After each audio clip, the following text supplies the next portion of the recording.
포메 샤워종을 이용한 팽드 깜빠뉴 시골빵을 같이 만들어 보도록 하겠습니다. 지금 분할 중간 발효 들어가 있고요. 이 팽드 깜빠뉴의 가장 큰 특징은 72시간 저온 숙성이 된 상태에서 여러분들이 오시기 1시간 전에 시로는 이제 꺼내졌고요. 1시간 시로나 후에 여러분들이 그날 둥글리기 중간 발효 시키고 있습니다. 두 번째는 화이트 샤워종과 바질 액종을 이용한 올리브 포카치아 만들도록 하고요. 레시피는 방금 드렸고요. 제가 가장 미는 구조예요. 화이트 샤워종과 액종을 활용한 이 방법이 가장 좋고요. 그리고 이 방법으로 만드는 제품류는 이탈리아 식전빵의 대표적인 것들, 빠네, 그리고 포카치아, 치아바타, 파니니 이런 것들을 만드는 게 좋겠다라고 생각을 하고요. 만들어 보도록 하겠습니다. 또 이제 앞선 반죽에 대한 이론 설명드리겠습니다. 앞선 반죽에 대한 이론. 자, 앞선 반죽. 앞선 반죽은 다른 말로 이제 사전 반죽이라고 돼요.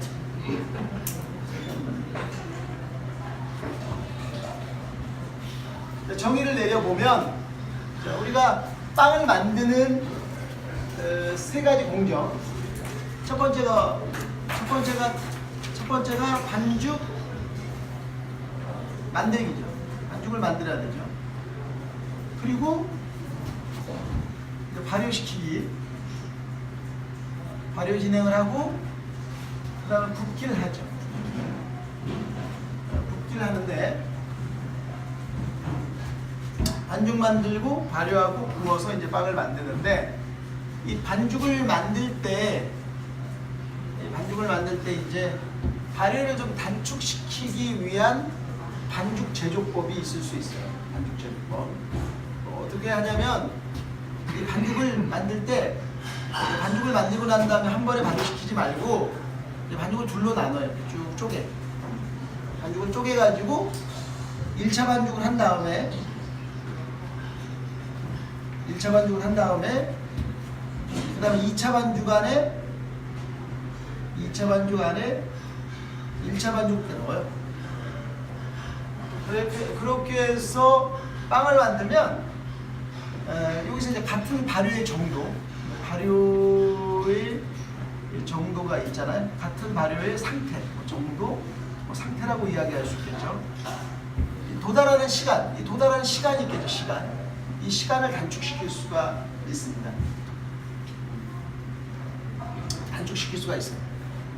여기에서 시작을 하는 거예요. 앞선 반죽이.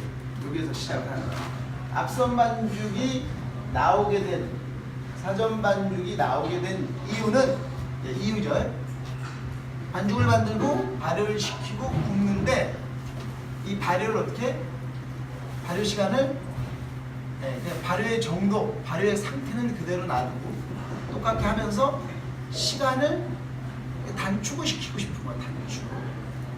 이 단축을 시키기 위해서 어떻게 반죽을 딱 나눠가지고 1차 반죽하고 1차 반죽을 2차 반죽에 이렇게 집어넣는. 그러면 앞선 반죽이라고 하는 것은 뭡니까? 반죽을 만들 때 1차 반죽, 그 다음에 처음 만드는 반죽이 있고 1차 반죽, 그 다음에 다시 2차 반죽이 있고 1차 반죽, 2차 반죽이고 1차 반죽을 뭐라고 불러야 될 거 아니에요? 뭐라고 불러요? 앞선 반죽, 사전 반죽 이렇게 부르고 2차 반죽을 또 뭐라고 불러야 되겠네? 본반죽이라고 부르면 어떨까요? 본반죽.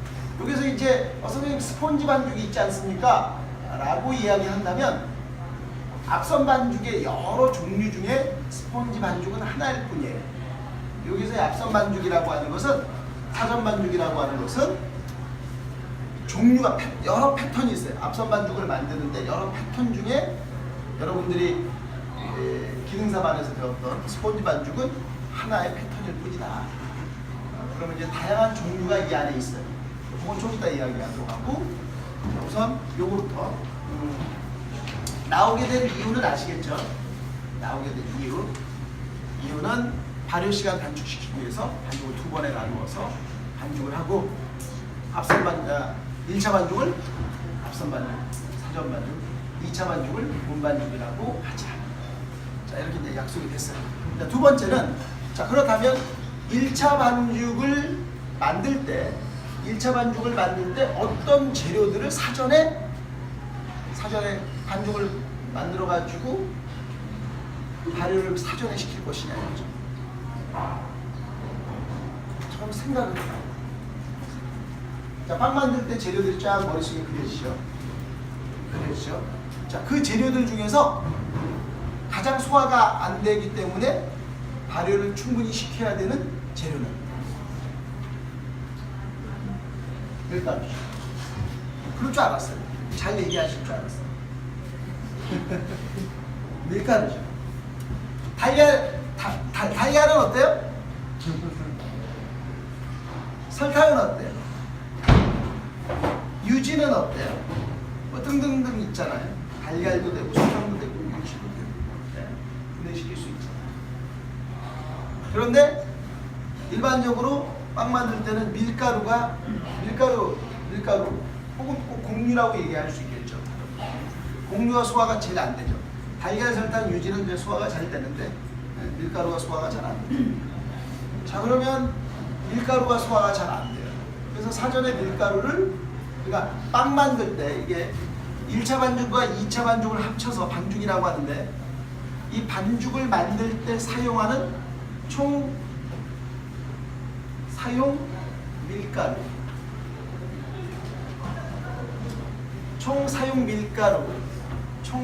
밀가루의 일정 부분을 딱 쪼개가지고 이쪽에서 이제 숙성을 시키고 이쪽에서 또 집어넣는데, 뭐 이건 정해져 있는 건 아니에요.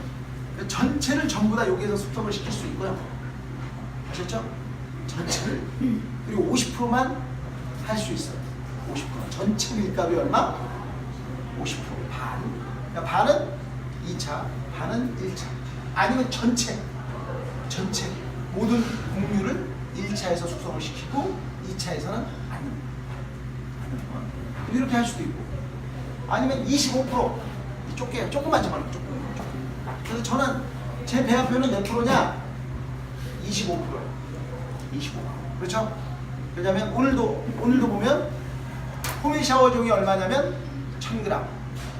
그 다음에 밀가루가 얼마예요? 1000g. 호밀 샤워종으로 종이자 호밀가루를 사전에 어떻게 숙성을 시킨 거잖아요. 그러니까 사전 반죽이 호밀 샤워종이 되는 거죠. 그러니까 전체 곡류의 25%. 50%는 전체 곡류로 보면 25%는 50%죠. 50%. 전체 곡류로 보면 50%인데, 그러니까 전체를 100으로 놓으면은 25 아니네요. 잘못해서 33%를 미리 한 거죠. 33%, 66% 이렇게 넣었고. 자, 이렇게 되는 구조긴 한데, 자, 밀가루. 그럼 이 곡류를 어떻게 이제 분해를 시킬 것이냐? 양은 이제 얘기를 했죠. 양은 적게 넣을 수도 있고 많이 넣을 수도 있고, 그 적게가 33%. 근데 더 적게 넣는 사람도 있어요. 다른 사람들 때 보면 아까 25% 정도 넣는 사람도 있어요. 저는 33% 집어넣고, 더 많이 집어넣고 다 집어넣을 수 있다. 자, 이 정도 얘기하고요. 자, 그러면은 어떤 식으로 이 곡류를 분해시키면 좋을까요? 숙성이 잘 돼요. 자, 또 발효잖아요. 그러니까 미리 사전에 밀가루를 어떤 식으로 숙성을 시키면 좋을까요? 숙성은 아시죠? 숙성. 갑자기 발효하다 숙성을 얘기했어요. 자, 그럼 발효로 바꿔요. 자, 어떻게 하면 발효를 잘 시킬 수 있고, 밀가루. 지금까지 이론을 쫙 가르쳐 드렸잖아요. 뭘 설명하려고 가르쳐 드린 거냐면, 이걸 설명하려고 가르쳐 드리고, 지금까지 모든 이론은 아시죠? 장하게 설명했던 그 모든 이론들은 앞선 반죽의 종류를 설명하는데, 앞선 반죽의 종류를 분류하는 데 쓰기 위한 이론이었어요. 그러면은 이제 생각을 제가 돌이켜서 말씀을 드립니다. 자, 첫 번째가 발효란 무엇이냐라고 제가 말씀을 드렸을 때 천연 발효는 뭐다라고 얘기했어요. 천연 발효는 생화학적 숙성이다라고 얘기했죠. 생화학적 숙성. 그러면 생화학적 숙성 말고 다른 것도 있네. 물리적인 숙성, 화학적인 숙성도 있어요. 그렇죠? 그 다음에 생화학적 숙성에서 중요한 것은 뭐냐라고 얘기했을 때 생화학적 숙성이란 무엇이냐?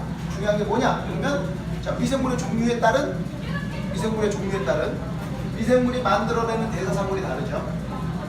그리고 미생물의 종류에 따라서 공유를 숙성시키는 메커니즘이 달라져. 그렇죠? 공장제를 쓰느냐, 예를 들면 공장제 발효 미생물을 쓰느냐, 자가제 발효 미생물을 쓰느냐. 자가제 발효 미생물 중에서도 효모균류를 우점으로 하느냐, 유산균류를 우점으로 하느냐. 자, 다 설명했어요. 자, 첫 번째. 자, 발효란 우리가 논하는 발효는 숙성이에요. 숙성. 자, 숙성에는 물리적 숙성, 화학적 숙성, 생화학적 숙성. 자, 물리적 숙성에는 뭐가 있어요? 물리적인 힘을 가하거나 열을 가하면 돼요. 자, 열을 가하는 방법으로서 숙성을 시키는 방식이 뭐냐? 앞선 반죽을 만드는 게 뭐냐면 탕종 반죽, 입반죽, 탕종법, 입반죽이 바로 열을 이용해서 반죽의 밀가루의 일부분을 어떻게 하는 거예요? 숙성을 시키는 거예요. 그렇게 하면 뒤에 가서 어떻게 되겠어요? 숙성이 빨라지겠죠? 이것은 이렇게 이해하시면 돼요. 아주 간단해요. 우리도 다 쓰고 있어요. 어떻게 이해하시면 되냐면, 자, 김장을 해요. 김장을 하는데, 김장할 때 발효를 촉진하기 위해서 무엇을 집어넣냐면, 풀을 써서 집어넣어요. 그죠? 풀을 왜 써서 집어넣어요? 발효 촉진하려고. 풀을 생밀가루를 집어넣지 않고 밀가루에다 물을 집어넣어서 익혀서 집어넣는 거예요. 그럼 어떻게 되는 거예요? 발효가 촉진이 되죠. 그럼 여기서 입반죽을 그렇게 만들어서 집어넣으면 되겠죠. 옛날에 그렇게 했어요. 그걸 뭐라고 한다? 탕종법, 입반죽. 앞선 반죽의 종류 하나 나왔네요. 입반죽. 자, 물리적인 방식이죠. 두 번째 화학적인 방법이 있어요. 뭐가 있어요? 제빵 계량제 이스트푸드를 집어넣어서 앞선 반죽을 만드는 거예요. 스폰지 반죽 있죠? 아, 이거 좀 이따 적고 설명할 거예요. 받아들지 말고. 지금 중요한 것은 뭐를 중요한 거냐면 앞선 반죽을 만들 때 어떤 메커니즘을 적용해서 앞선 반죽을 만드느냐에 관심을 가져서 적어야 돼. 필기할 때 지금 요지는 뭐다? 내가 앞선 반죽을 왜 만드는 거와 어떤 메커니즘을 적용해서 만들 것인가를 설명하고 있는 거예요. 그렇죠? 자, 그러면 그래서 그 다음에 물리적인 방법이 있고 화학적인 방법이 있죠. 그 다음에 생화학적인 방법으로도 할 수 있겠네? 어떻게 합니까? 생화학적인 방법의 하나가 뭐냐면 자가분해를 일으키는 거야. 공유에 들어있는 효소를 활성화시켜서 공유를 분해시키는, 그걸 뭐라고 하냐? 오토리지 방법이 있어요. 그 다음에 공장제 효모를 이용해가지고, 공장제 효모라는 게 뭐예요? 설명드렸잖아요. 단일종으로 이루어졌어요. 왜 단일종으로 이루어졌어요? 어떤 특정한 목적을 가장 잘 수행할 수 있는 미생물을 어떻게 선별해가지고 걔를 어떻게? 걔만 배양하는 거죠. 그것을 뭐라고 해요? 공장제 발효 미생물. 효모, 공장제 효모죠. 그 효모를 이용해서 빵 반죽을 만들어, 앞선 반죽. 그게 분리시 비가. 그 다음에 근데 이 공장제 발효 미생물의 단점이 뭐예요? 유전자 조작, 항생제, 성장 촉진제가 있다면 난 싫어. 그래서 단일종으로 하면은 또 뭐가 있으니까 그 유기산의 발생력이 떨어져요. 공장제는 유기산 발생력이 떨어져. 나는 유기산 발생력이 좋은 균으로 할 거야. 그래서 자가제 발효 미생물법이 있는데 그 자가제 발효 미생물의 우점이 두 가지가 있다. 하나는 뭐예요? 효모균류, 또 하나는 유산균류. 그걸 가지고 앞선 반죽을 만드는 거예요. 그러면 그걸 뭐라고 한다? 르방 리퀴드 원조, 르방 리퀴드 샤워조. 이렇게 됩니다. 아직 다 설명 안 했지만, 자, 그러면 자, 이제 이 얘기를 정리하고 이제 성형을 하도록 하겠는데, 잘 들으세요. 지금 이제 설명하는 것은 이 앞선 반죽이 왜 나왔으며, 앞선 반죽이 왜 만들어졌으며, 어떤 방식으로 앞선 반죽에 만드는가 하는 거예요. 그것을 어떻게 생각해냈느냐가 중요하다니까. 알았죠? 어떻게 생각해내느냐가 중요한 거야. 아셨죠? 하나하나의 이론이 중요한 게 아니라 어떻게 생각해내느냐. 그리고 그게 왜 중요하냐면 그렇게 생각해내야만 그 많은 앞선 반죽의 메커니즘 중에서 내가 하나를 선택을 하는 거야. 어떻게 선택해요? 소비자들의 니즈를 분석해서 적용을 시키는 거예요. 그러려면 왜 만들어졌는지에 대한 이해를 해야 되는 거예요. 지금까지 나의 모든 이론 설명은 어디를 향해서 이 앞선 반죽의 종류와 메커니즘을 설명하기 위해서 달려온 거예요. 쫙. 그래서 이거의 정리로 모든 게 정리되는 거예요. 그러니까 아주 디테일한 부분 다 필요 없는 거예요. 그거 필요 없고 이것을 이해하는 데 있어서 그게 이론이 이해가 안 되면 이게 종류가 이해가 안 돼요. 자, 간단하게 정리하면 자, 빵을 만드는 것은 크게 이렇게 세 가지로 만들어졌어요. 자, 반죽을 만들고 발효를 시키고 구워요. 근데 반죽을 만든 다음에 발효를 시키는데 시간이 너무 오래 걸리는 거야. 그럼 이 시간을 어떻게 줄이고 싶어요. 줄이고 싶어요. 근데 줄이는데 이 발효를 시켰을 때 발효의 정도, 발효의 상태는 일정하게 하고 반죽을 만든 뒤에 발효까지의 발효 시간을 단축하고 싶어. 그래서 생각해낸 게 반죽을 한 번에 딱 해서 발효시키지 말고 한 번 반죽한 다음에 그 다음에 그 반죽을 그 다음 반죽에 집어넣어서 반죽을 하면 잘 되겠다. 이것은 아주 자연스럽게 알게 됐어요. 우리의 모덴장, 시간장 이런 개념이에요. 그러니까 우리는 이해하는데 별 문제가 없어요. 그러니까 그런 생각을 어느 순간 했겠죠. 왜냐하면 반죽을 빵 만들고 남은 걸 이렇게 그 다음 게 집어넣었더니 속도가 빨라지는 걸 알았을 거 아니야. 이런 개념이에요. 그럼 이제 알겠죠? 그러면 반죽을 두 번에 나눌 때 첫 번째 반죽을 1차 반죽, 두 번째 반죽을 2차 반죽이라 하고 그럼 1차 반죽을 뭐라고 부르면 좋을까? 1차, 2차 이러는 것보다는 1차를 사전 반죽, 앞선 반죽이라고 정의하고 2차를 본 반죽이라고 정의해요. 그러면 1차 반죽에서 먼저 숙성을 시킬 대상을 골라야 되는데 그 대상 중에서 가장 빵을 만들 때 가장 소화가 안 되는 게 뭐예요? 공유. 그럼 공유를 어떻게 분해를 시킬 것인가 하는 거군요. 자, 분해란 발효라는 거예요. 발효. 자, 발효에 대해서 먼저 생각을 해봐요. 발효란 크게 세 가지로 나누어지지만 우리가 이제 생각하는 발효는 뭡니까? 숙성을 가리킵니다. 숙성에는 크게 세 가지 메커니즘이 있죠. 물리적인 숙성, 화학적 숙성, 생화학적 숙성. 자, 물리적 숙성이라는 게 뭡니까? 물리적으로 힘을 가하거나 아니면은 열을 가하는. 그러니까 그러니까 밀가루가 미분되면 미분될수록 소화가 잘 되죠. 그죠? 그런 거예요. 그런 개념. 그러니까 제분이 되게 또 중요해. 선결과정. 그 얘기는 앞선 반죽의 종류가 아니니까 넘어가고. 자, 그러면 또 열을 가하는 방법이죠. 그래서 입반죽이 하나. 이런 물리적인 방식으로 하는 게 있다. 입반죽. 됐죠? 입반죽. 두 번째는 뭡니까? 화학적인 방법. 요건 이제 19세기 말, 20세기 초에 빵의 메커니즘이 완전히 과학적으로 분석이 되고 난 뒤에 나왔겠죠. 그래서 발효를 촉진시키는 네 가지 기능을 가지고 있는 제빵기라는 반죽 조절제, pH 조절제, 물 조절제, 이스트 조절제의 역할하는 제빵 계량제를 집어넣어서 앞선 반죽을 빨리 숙성시키는 거예요. 그 다음에 생화학적, 우리가 이제 지향하는 게 생화학적인데, 그러면 생화학적이라는 게 뭐예요? 발효 미생물의 메커니즘을 이용해서 숙성을 시키는 거예요. 그 발효 미생물은 첫 번째가 뭐예요? 첫 번째가 발효 미생물의 그럼 어떻게 분석을 할 거냐, 생화학적인 것을 어떻게 적용을 시킬 것인가를 생각을 했을 때 그 방법은 자, 미생물적 종류의 차이로 나누자. 자, 그러니까 내가 배양을 하는데 이때 여러 미생물을 하지 말고 빵을 빨리 부풀 수 있는 애들로만 뽑자. 그게 이제 공장계의 효모죠. 그죠? 근데 자연계에서 가스 발생력이 좋은 애만 딱 뽑았는데 더 빨리 얘가 더 발생시킬 수는 없는가? 등치를 2배로 키우는 거야. 그러니까 자연의 사카로미세스는 2.5에서 3 미크론 정도 되는데 얘를 4에서 8 미크론 정도로 키워준 거야. 2배 이상. 그럼 가스 발생력이 좋겠죠. 이게 이제 공장계 효모의 어떤 외형적 특징. 벌써 사이즈가 2배나 커요. 미크론을 하니까 이제 느낌이 안 오지만 2배 정도 크니까 어마어마한 거죠. 이제 그렇게 해서 사이즈를 키우고 그다음에 성장 촉진제, 항생제 이렇게 해서 만드는 거야. 그래가지고 그걸 가지고 만든 게 뭐야? 앞선 반죽이 플리시 비가. 그걸 아는 거야 사람들이. 그게 싫다. 그래서 자가제 발효 미생물을 이용하는데 우리는 이제 기본적으로 싱글 스피스 이제 단일종이 아니라 뭡니까? 마이크로플로라 상태의 도미넌트죠. 그래서 이제 사카로미세스 효모를 우점으로 해서 앞선 반죽을 만드냐, 아니면 유산균을 우점으로 해서 앞선 반죽을 만드냐. 그러면 이게 대사상으로 틀린 거야. 이렇게 해서 앞선 반죽을 만드는 거예요. 그래서 이런 방식으로 앞선 반죽이 어떻게 다 만들어지게 된다. 그러니까 성형이 끝나고 나면 제가 판서를 할 거예요. 여기다가 쫙 지금까지 얘기했던 앞선 반죽의 종류를 딱 적고 그 다음에 지금 방금 말씀드렸던 형태로 분류를 쫙 해서 앞선 반죽의 종류를 딱 다시 한번 정리해 드리도록 하겠습니다.